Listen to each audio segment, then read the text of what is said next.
Kita masuk ke contoh penerapannya.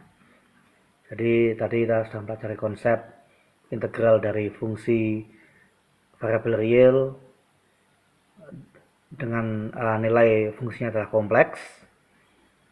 Nah, di sini kita coba lihat bagaimana ya penerapannya. Ya, ini untuk menyelesaikan ya masalah integral parsial yang berulang. Di kalkulus integral, Anda sudah pernah mempelajari mengenai metode integrasi parsial.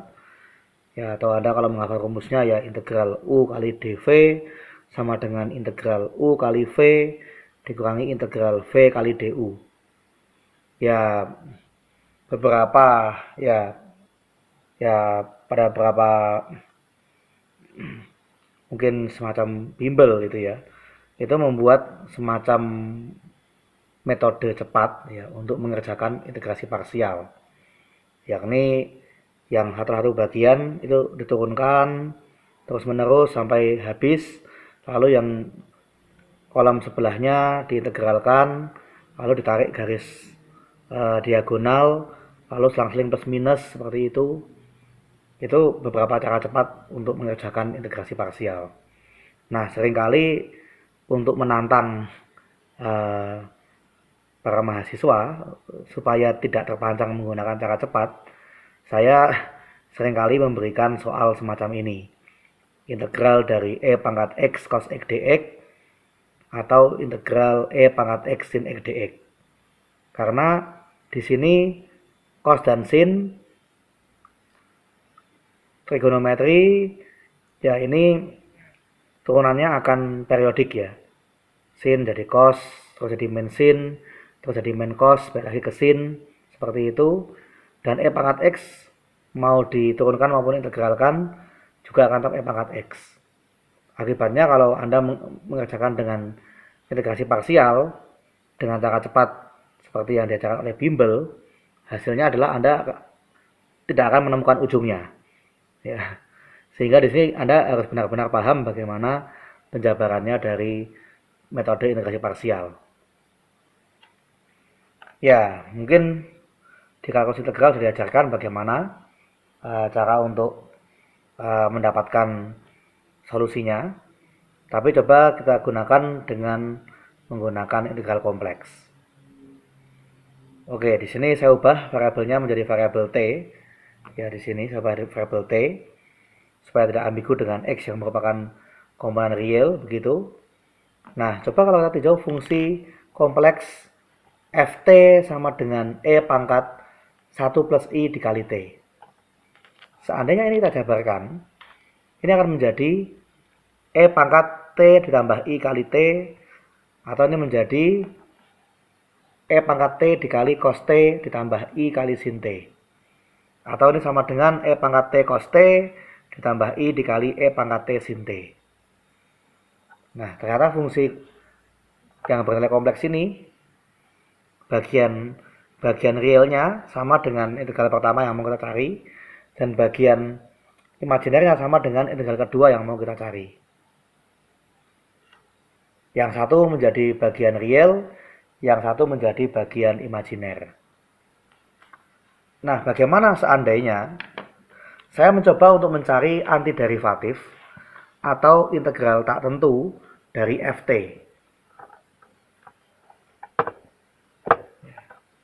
Tentu saja hasilnya akan sama dengan antiderivatif dari ut ditambah i dikali antiderivatif dari vt. Nah, tetapi yang sebelah kanan ini saya biarkan dulu. Saya akan mencoba untuk mengintegralkan yang di ruas kiri. Tapi ini sebagai suatu ya fungsi eksponensial kompleks yang mana pada sifat yang kita pelajari di video sebelumnya, kita bisa menggunakan ide yang sama dengan di bilangan real. Jadi di sini ini sama aja e pangkat z0t diintegralkan menjadi 1/z0 e pangkat z0t. Anda bisa bayangkan di kalkulus bilangan real, integral dari e pangkat 8x misalkan, itu menjadi 1/8 E pangkat 8X. Seperti itu. Tapi kali ini pengalinya dari T ini adalah bilangan kompleks. Ya, sehingga di sini menjadi 1 dibagi bilangan kompleks 1 plus I. Ya, dikali E pangkat 1 plus I kali T. Tambah konstanta, ya karena dia kompleks konstantanya, berarti ini saya misalkan C1 ditambah I dikali C2. Jadi yang sebelah kiri saya integralkan dengan menggunakan integral dari fungsi eksponensial. Kita lihat apa yang terjadi. Nah, ternyata yang di ruas kiri ini saya mengalikan dengan sekawannya, ini menjadi 1 min I bagi 2.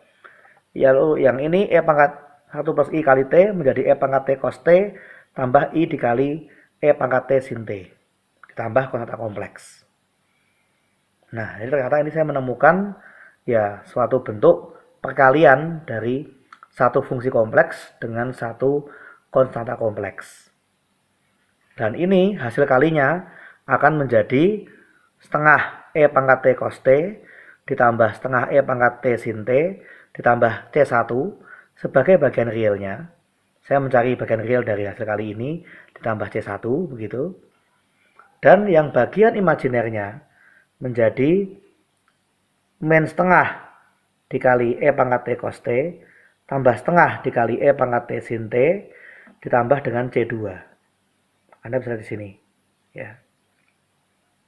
Jadi ternyata dengan menggunakan antiderivatif dari eksponensial kompleks, kita bisa mendapatkan ternyata antiderivatifnya dapat dipisahkan, ini bagian realnya, ini bagian imajinernya. Nah, padahal ini mestinya akan sama dengan,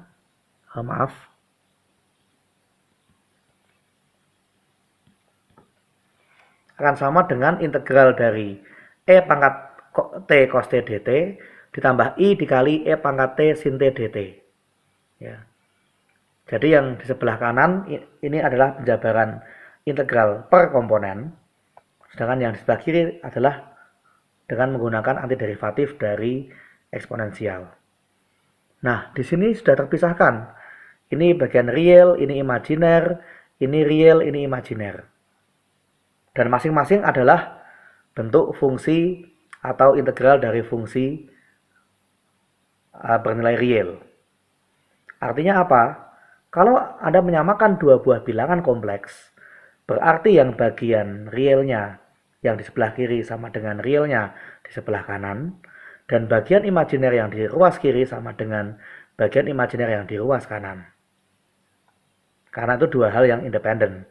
Seperti Anda menyamakan dua buah vektor A, B sama dengan C, D. Berarti A sama dengan C dan B sama dengan D.